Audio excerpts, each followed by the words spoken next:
Today we are talking about rhythm.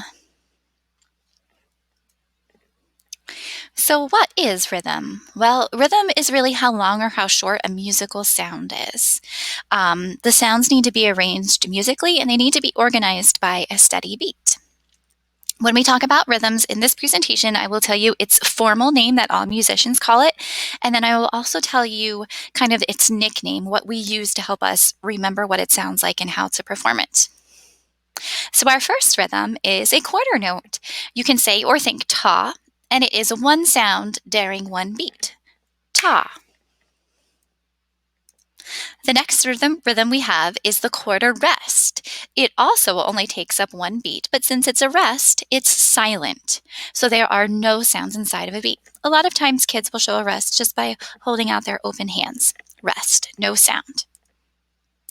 Next, we have eighth notes. Eighth notes are two sounds, but they still only take up one beat. So those two sounds share the beat. And when we see eighth notes, we say or think toddy, toddy, eighth notes. 16th notes. So how many sounds do you think a 16th note has? Can you look at the music notation and figure it out?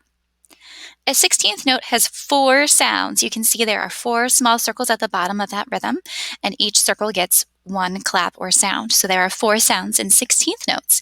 You can say or think takadimi. And since there are four sounds all in one beat, these tend to be pretty fast. Takadimi. Okay, make sure you clap all four. Sometimes kids clap only three and they leave out the last one. Make sure you get the last one. 16th notes, takadimi. Okay, and I have a quick joke about 16th notes and 8th notes. So one day, the 16th note was sitting down to do some reading, and he kept getting interrupted by his little brother, the nosy 8th note. Finally, the 16th note got frustrated and yelled at his little brother, "Can't you see I'm trying to read, so don't takadimi?" You have to let me know if that was a good one or not. 16th notes, think takadimi when you see them. Okay, it is time to echo some rhythms. I'm going to give you rhythm number 1 here at the top, and then be my echo and clap it back to me. Here I go. Toddy, toddy, taka-dee-me ta.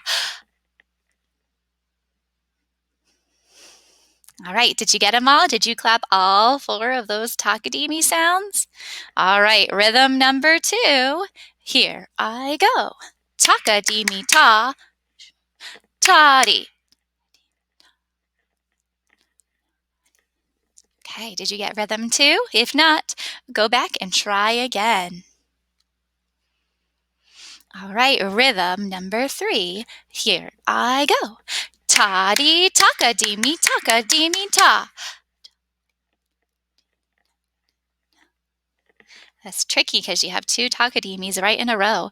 And let's try rhythm number 4. Here I go. Ta-dee, taka-dee-me, ta.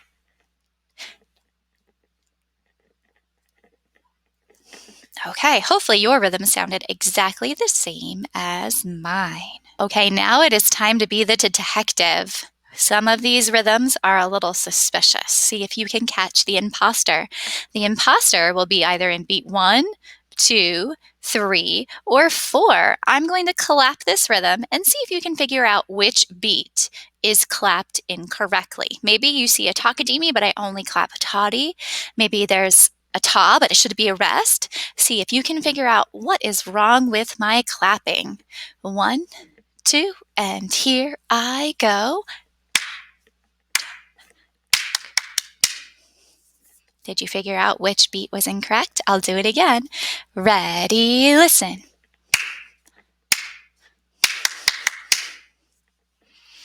Okay, hopefully you cracked the case. That was case number 1. Let's move on to case number 2.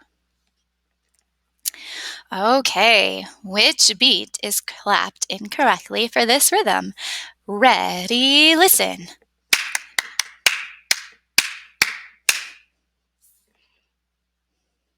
Here it is one more time. Ready, listen.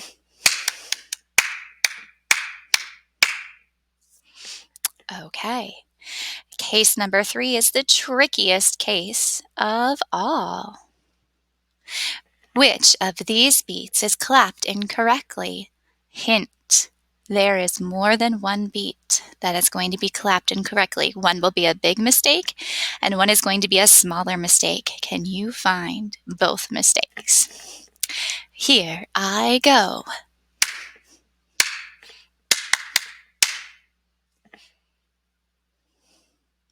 I will clap it again. Can you find both mistakes? Ready, listen.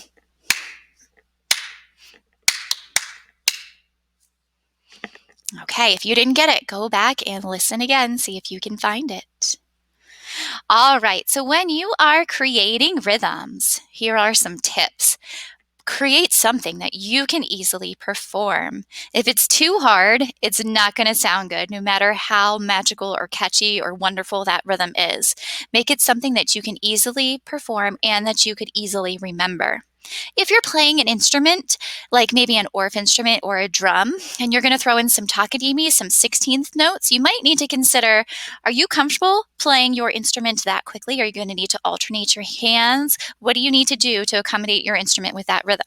And then remember, rhythms come in patterns in music all the time, especially in songs. You hear a rhythm pattern and then you hear it again, and then maybe something else, and then maybe that first pattern comes back. So if your rhythm composition is long enough that you can start to incorporate patterns into it, please do that. It'll make it actually more musical, and it'll make it easier for you to perform and for you to remember. Have fun creating your own rhythms.